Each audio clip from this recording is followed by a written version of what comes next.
Hello, and welcome to Simple Blind Luck. I am Blind Luck, and I'll be your guide dog on our little adventure.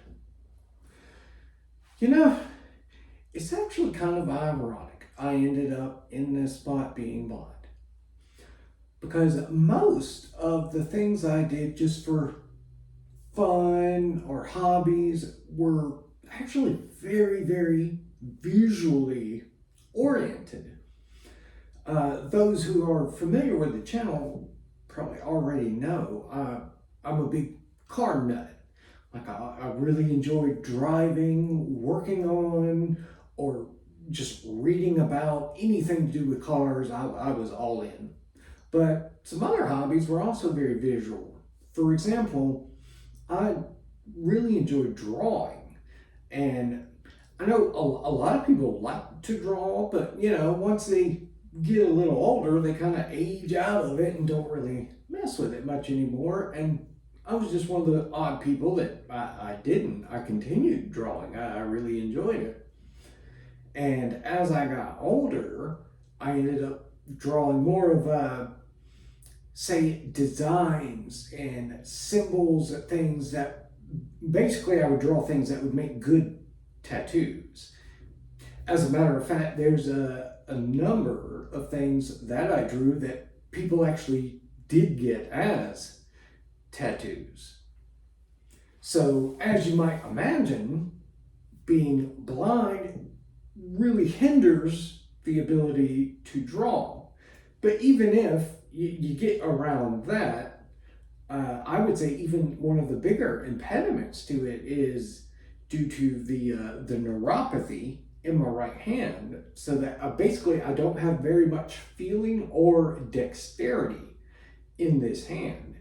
To the extent that if I were to put a pencil in this hand, I can't really even feel that I'm holding it. So it really makes trying to draw that much harder. But I actually ended up coming across something that helped me to, find a way around that kind of impediment. Now, once I got out of the hospital from after the wreck, I ended up going to the Commission for the Blind in my state, which they take somebody in my situation that wasn't born blind, and you have something happen, they take you and you spend months living there, and you go through all this adjustment training. And about the simplest way to put it is basically any and everything that you know how to do, they will reteach you how to do those same tasks, only doing it without vision. So cooking, cleaning, doing your bills, I mean, every little thing you can think of to live independently. Now, they also teach you Braille while doing that. And I really enjoyed learning Braille because I still view myself as a sighted person, so when I was learning Braille, I felt like I was learning this secret language that no one really knew very well. But as I learned Braille, I ended up getting what is called a Brailler. And it's basically like an old school typewriter, like the old mechanical one that dings at the end and you gotta slide it back over, just like that, only instead of printing letters on a page, it actually embosses paper. So it will actually create the raised dots that Braille is comprised of. And I can go into a more in-depth talk about Braille later, but it's not really the point of this subject. So if you are interested, throw it in the comment. Let me know you're interested in learning about Braille. But I bring it up just to mention that once I got that Brailler and I got to messing with it and working with it, it suddenly struck me one day that I could use the dots that make Braille to draw with again. And it would be similar to, like, say, how pointillism is, that style of drawing where you're creating an image made up of a bunch of little dots. So I got to using it and trying, and at first just doing some really basic things. And well, sidebar for a second, my Braille instructor, I had mentioned to him that I was starting to use the Brailler to draw with rather than typing out Braille to read. Was not very pleased. I figured he would have been like, oh, that's very creative, unique, good job. It was more of like, it is not intended for that, you need to stop. But I digress. But I would get the idea for an image, and I would kind of draw it out with the Brailler, and then get a family member who I know is also very artistic to kind of look it over.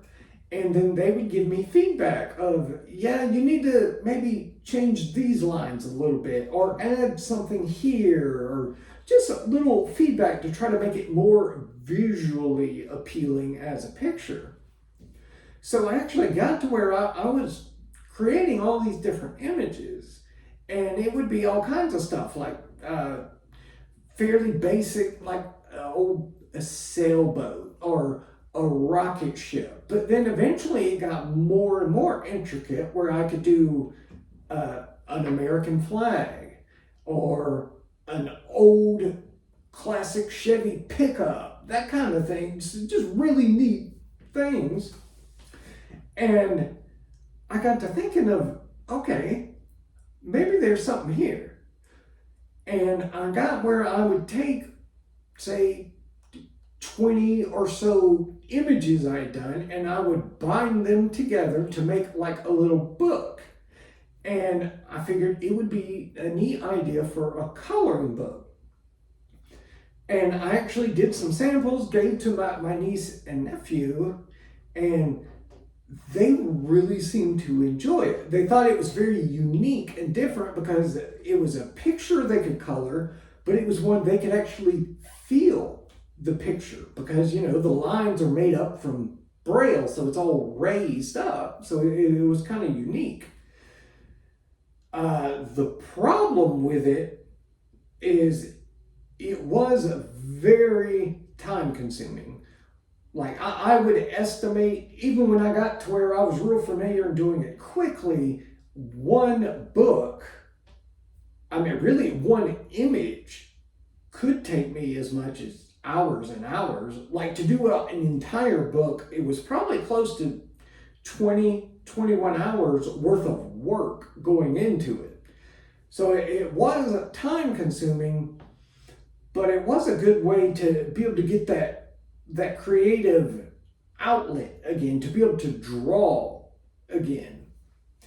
I had actually, once I got one of the books done, sent it to my Braille instructor of like, you know, what do you think about it? And I was a little disappointed in the sense that I found most blind, and even myself had the same problem, where you go to fill the picture and yeah, it's raised letters, but, well, it's raised dots.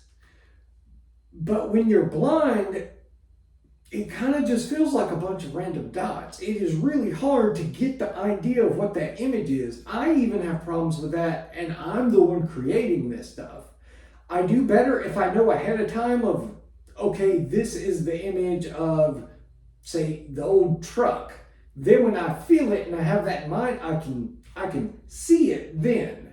But if I don't know otherwise, it feels like random dots.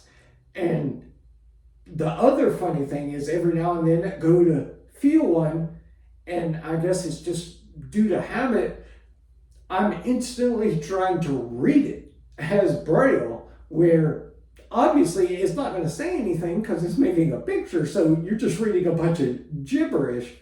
But it's kind of funny, is that's how your brain goes with it. But I'm going to hopefully hopefully in post it will throw up some images of some of the different ones I've done. Unfortunately, I don't have any of the images of ones that are already colored, so you can get an even better picture. So these will just be the white with the, the images on them that I've created. But it was a cool way to be able to draw again. Although it was very time consuming, it did enable me to get that creative element out. So I'm still thankful to have stumbled across the creativity to come up with it. But that's probably going to wrap it up for today. I will leave you with an on the bright side. And today's is, yeah, I'm blind. But on the bright side, I can come up with a very unique way to draw that nobody has ever seen or heard before. And with that, I'll hear you later.